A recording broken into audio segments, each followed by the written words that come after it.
What's up, co-reporters? This is the last video of the day that I'm doing on camera just because it's already super dark and hard to get the lighting right. It's like 9 p.m. But I feel like I owe it to you since I've been slacking on the sister wives. Why don't we get into this recap, shall we? So Christine is going to talk about how Cody traumatized her during their marriage and whatnot. And I felt like she was quite brave for opening up about that situation because it sounded rather difficult. And then there was a moment that I loved between Janelle and Cody where Janelle really had him up against the ropes, stumbling, stuttering, and fighting for his life to come up with an excuse and a lie, okay, for why he's not in contact with even his daughter. You know, with his sons, his excuse is, oh, they gave me COVID. But what's your excuse with your daughter, Cody? Huh? What's that? No excuse? Got it.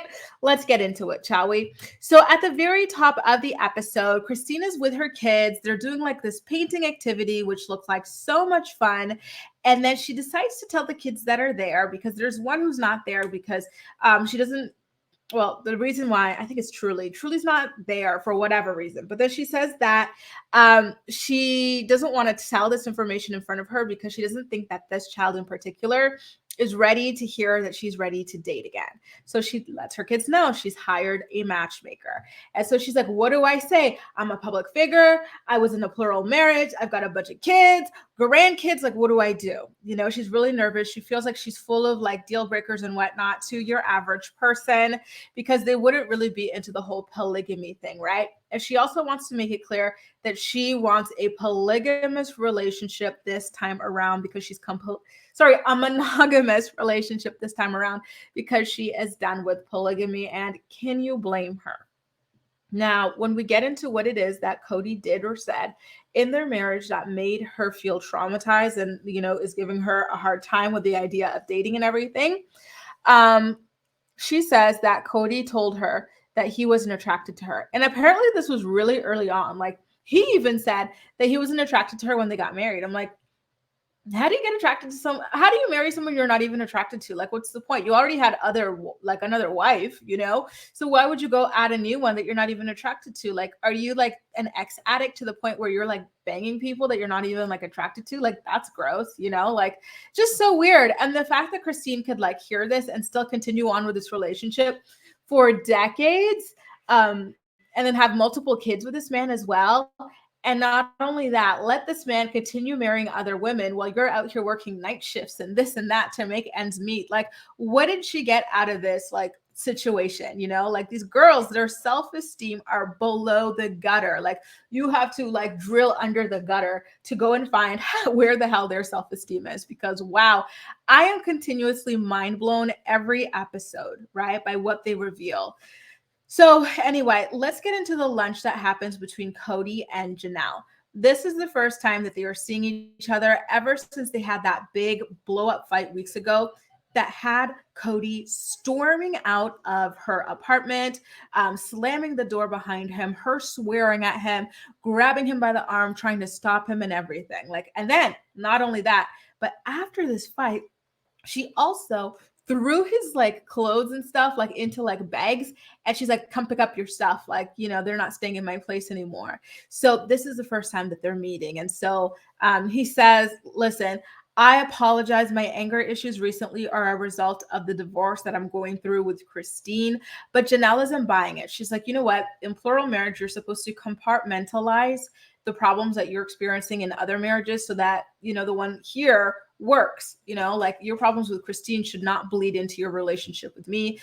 To be fair, though, I don't think that that's like a reasonable expectation. You know, like if you have like really dramatic and devastating news happening in your life, it's going to affect everything. You know, I'm sure that Janelle has received news in her life that, you know, was really heavy and affected her marriage with Cody. It affected her parenting relationship with her kids and whatnot, right? Like, it just happens. You can't really control the emotional hold that certain events have on you in your life. But anyway, I hate to defend Cody, but I just have to, you know, be real there for a little bit. So the two of them are sitting down in this restaurant. And when I tell you, you can cut the tension with a knife, it doesn't even have to be a butter knife. You can cut it with a cheese knife.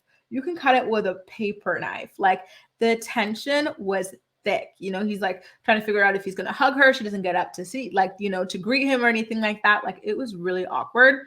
And so Janelle does let Kody know that she wants to stay separated at this point. She's tired of sweeping things under the rug with him. And I'm like, yeah, it's good for you, girl. Do not like rush to get back together with him. Like, that man has you living in a shoebox apartment while he lives in a full-blown mansion with the wife that he's, actually in love with. Like, that is just not a good deal at all.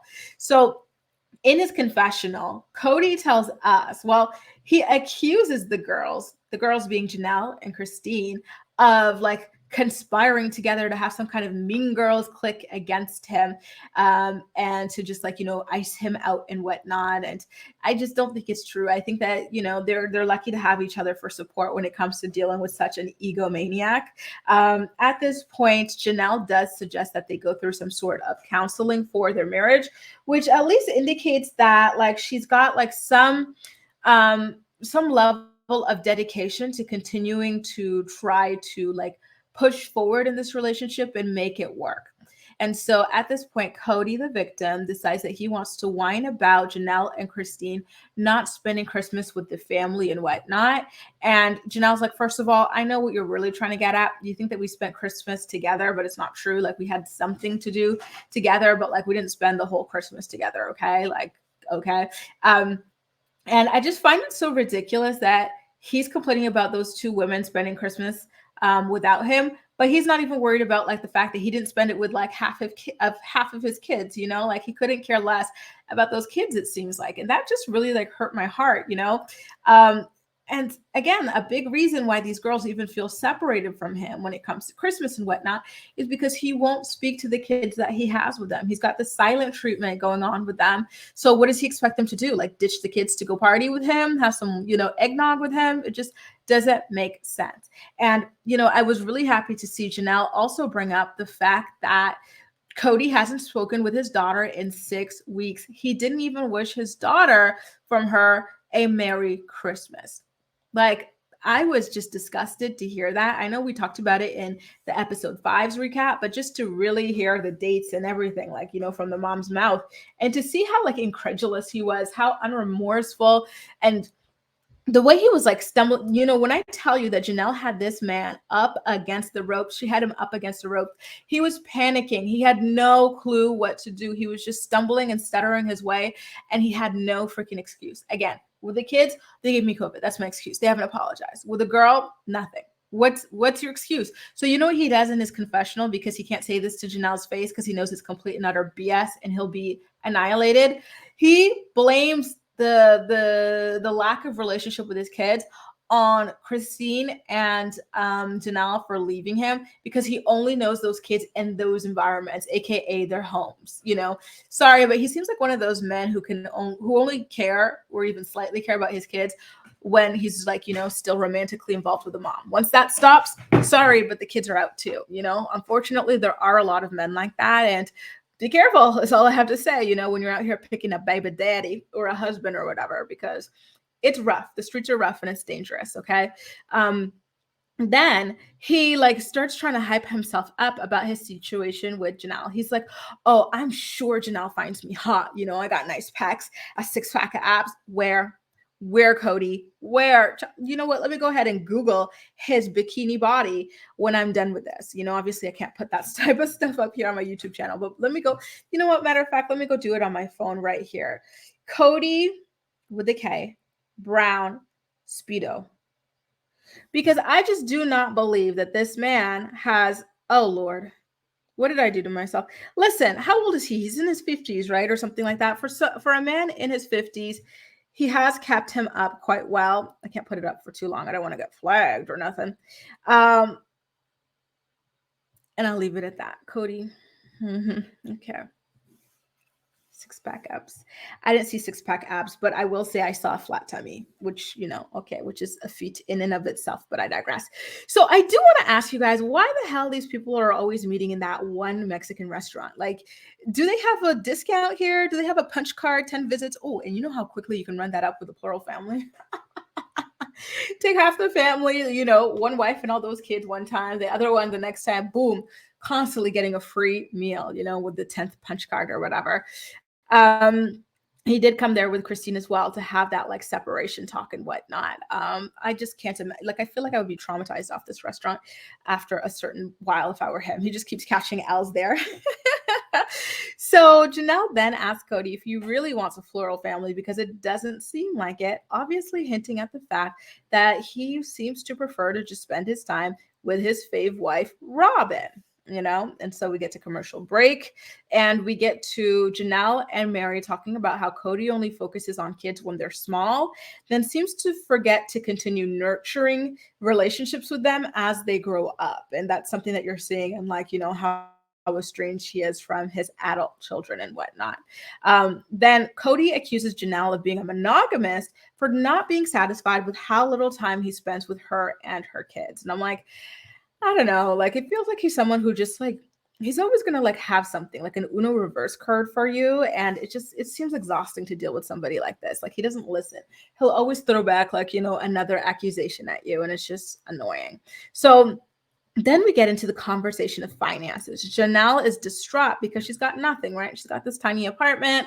She put so much money into this like piece of land that Kody wanted everyone to invest in that is like falling apart. They're at risk of losing it and everything. He's living in this big, beautiful house while she's in that little apartment.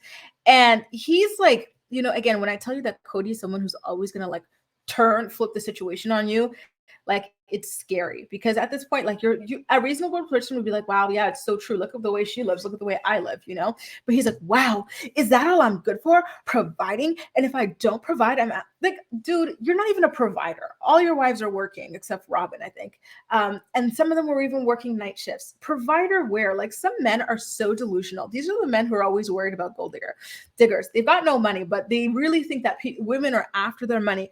Kody, your wives were not stay-at-home wives. Okay, you were not a provider. Stop it, and obviously she's upset because she put her money in that piece of land that is going nowhere and is about to be seized. Like he's just so manipulative. He's like, that house, I've got the same assets as you, Janelle.